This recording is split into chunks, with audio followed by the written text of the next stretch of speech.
الحمد لله رب العالمين، والصلاة والسلام على سيد الأنبياء والمرسلين محمد وآله وأصحابه أجمعين، ومن تبعهم بإحسان إلى يوم الدين. وقال الله تعالى في كلامه المجيد والفرقان الحميد: ألف لام ميم، ذلك الكتاب لا ريب فيه. وقال النبي صلى الله عليه وسلم: خيركم من تعلم القرآن وعلمه। সম্মানিত আসাদিজা ইকরাম और আমার সামনে থাকা মেহমান ইকরাম, আমি আপনাদের সম্মুখে কোরআনের তালিমের বিষয় কিছু আলোচনা করব। আল্লাহ রাব্বুল আলামিন বলেন: আলিফ লাম মিম, যালিকাল কিতাবু লা রাইবা ফীহ। ওরে বান্দা, আমি এমন একটা কিতাব নাজিল করলাম যে কিতাবের মধ্যে কোনো ভুল নাই, কোনো সন্দেহ নাই। হুদাল্লিল মুত্তাকিন, কিতাবটা মুমিনদের জন্য হিদায়াত। ফামান তাবিআ হুদায়া ফালা খাউফুন আলাইহিম ওয়ালা হুম ইয়াহজানুন।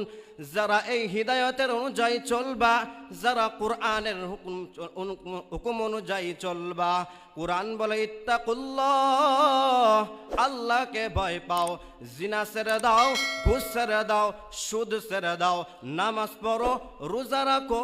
যারা কোরআনের হুকুম অনুযায়ী চলবা, ফালা খাউফুন আলাইহিম ওয়ালা হুম ইয়াহজানুন, তাদের দুনিয়াতেও ভয় নাই, আখিরাতেও ভয় নাই।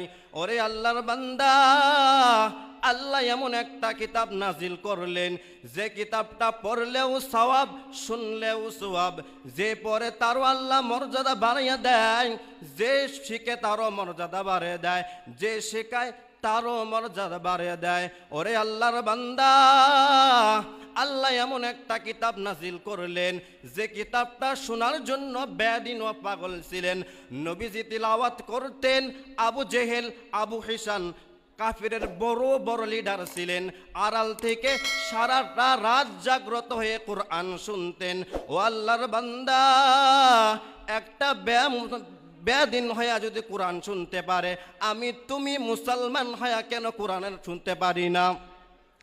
আল্লাহ রাব্বুল আলামিন বলেন: লাউ আনজালনা হাযাল কুরআন আলা জাবালিন লারাআইতাহু খাশিআন মুতাসাদ্দিয়াম মিন খাশিয়াতিল্লাহ ওয়া তিলকাল আমসালু নাযরিবুহা লিন-নাসি লাআল্লাহুম ইয়াতাফাক্কারুন। ওরে বান্দা, আমি এই কোরআনটা যদি মানুষের উপরে নাজিল না করে পাহাড়ের মতো কোনো শক্ত জমির উপরে নাজিল করতাম, পাহাড় ভয়তে চুরমার হয়ে যাইত। পাহাড় কোরআনের মর্যাদা দিতে পারবে কি না সে ভয়ে চুরমার হয়ে যাইত। কিন্তু মানুষ বড় বেঈমান, মানুষ কোরআন পড়ার দিকে মনোযোগ দেয় না, কোরআন দেখে ধ্যান দেয় না।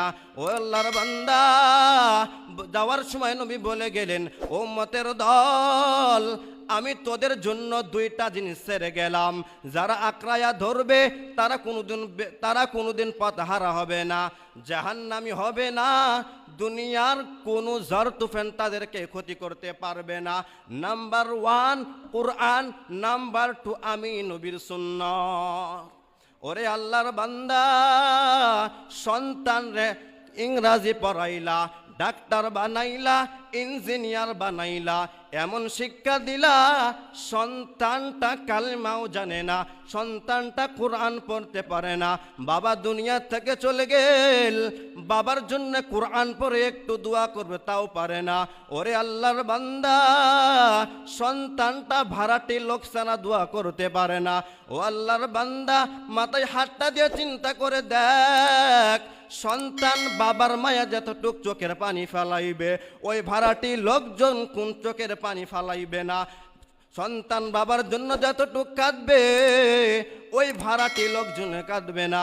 ও আল্লাহর বান্দা, যদি গুনার বোঝা মাথায় নিয়ে কবরে যাও, কবরটা হবে জাহান্নাম। আপনার ওই ডাক্তার ছেলে, ইঞ্জিনিয়ার ছেলে একদিন কাঁদবে, 2 দিন কাঁদবে, 3 দিনের ভুলে যাবে। তবে যদি একটা কোরআন পড়নেওয়ালা সন্তান বানায়া যাও, সন্তানটা যত বড় ডাক্তার হয় না কেন, যত বড় ইঞ্জিনিয়ার হয় না কেন, একদিন না একদিন কোরআন পড়বে, আব্বার কথা মনে করবে, দোয়া করবে, রব্বির হামহুমা কামা রব্বায়ানি সগীরা। ও দয়াল আল্লাহ, আমার আব্বার কবর আপনি জাহান্নামে দিও না, আমার আব্বার কবরে আযাব দিও না, আমার আব্বার কবরটা জান্নাতের বাগিচা বানিয়ে দাও, আমার আব্বার কবরটা জান্নাতের টুকরা বানিয়ে দাও। ও যুবক ভাই, সন্তানরে কোরআন শেখানোর দরকার আছে নাই? দরকার আছে কি নাই? জোরে বলো, আছে কি নাই? পয়গম্বর ঈসা আলাইহিস সালাম একদিন এক কবরের পাশ দিয়ে যায়, কবরের কান্নার আওয়াজ। আবার একদিন ওই কবর পাশ দিয়ে আসেন, শুনতে দেখতে পাই হাজার হাজার রহমতের ফেরেশতা। আল্লাহকে জিজ্ঞাসা, ও দয়ার আল্লাহ, এ কি তোমার লীলা খেলা?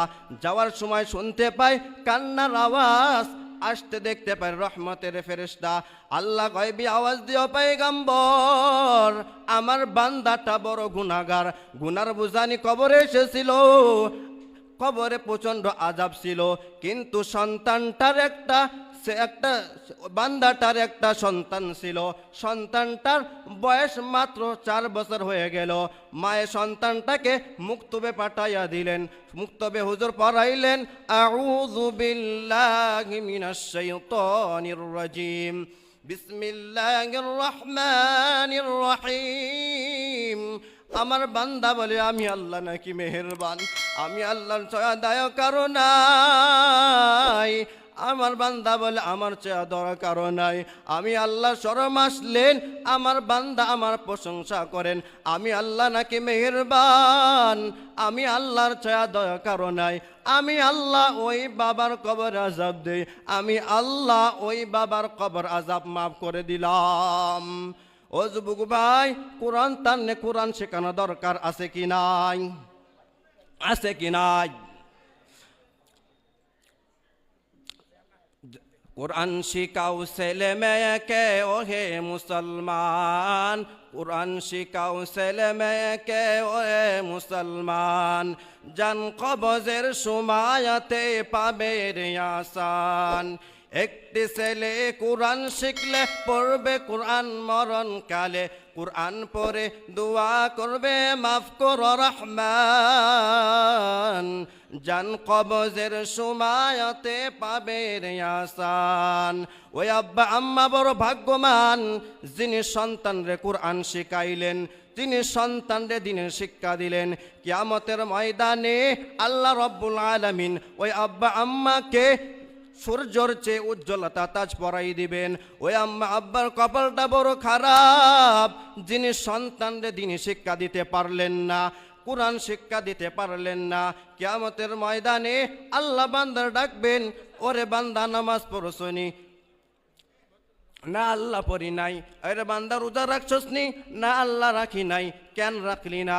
ক্বালু রব্বানা ইন্না আতা'না সাদাতানা ওয়া কুবরা'ানা ফাদাল্লুনা সাবিলা। আল্লাহ গো, আমি আমার আব্বা আম্মার কথা মানতাম, আমার আব্বা আম্মা আমার আব্বা মাঝে মাঝে ওয়াজ মেহফিলে যাইতো। একদিনও আমারে বলল চল বাবা নামাজ পড়ার জন্য চলে যাই। আমার আব্বা মাঝে মাঝে জুমার নামাজ আদায় করার জন্য যাইতো। একদিন আমার আব্বা বললেন চল বাবা জুমায় নামাজ আদায় করে যাই। আল্লাহ গো, আমার কোনো দোষ নাই, সব দোষ আমার আব্বা আম্মার। ওরে আল্লাহর বান্দা, যতই চেষ্টা করো সেদিন বাঁচতে পারবা না। ও আল্লাহর বান্দা, আজকে এই দিনই নবীর মাদ্রাসায় থেকে ওয়াদা করে যাও, ও আল্লাহ আজকে থেকে নিজেও কোরআন পড়ব এবং সন্তানরে কোরআন পড়া শিখাইব। আল্লাহ তাআলা আমাদের সবাইকে কোরআন শেখা এবং শেখানোর তৌফিক দেখ। সবাই বলে আল্লাহুম্মা আমিন। আর আল্লাহুম্মা আমিন। আসসালামু আলাইকুম।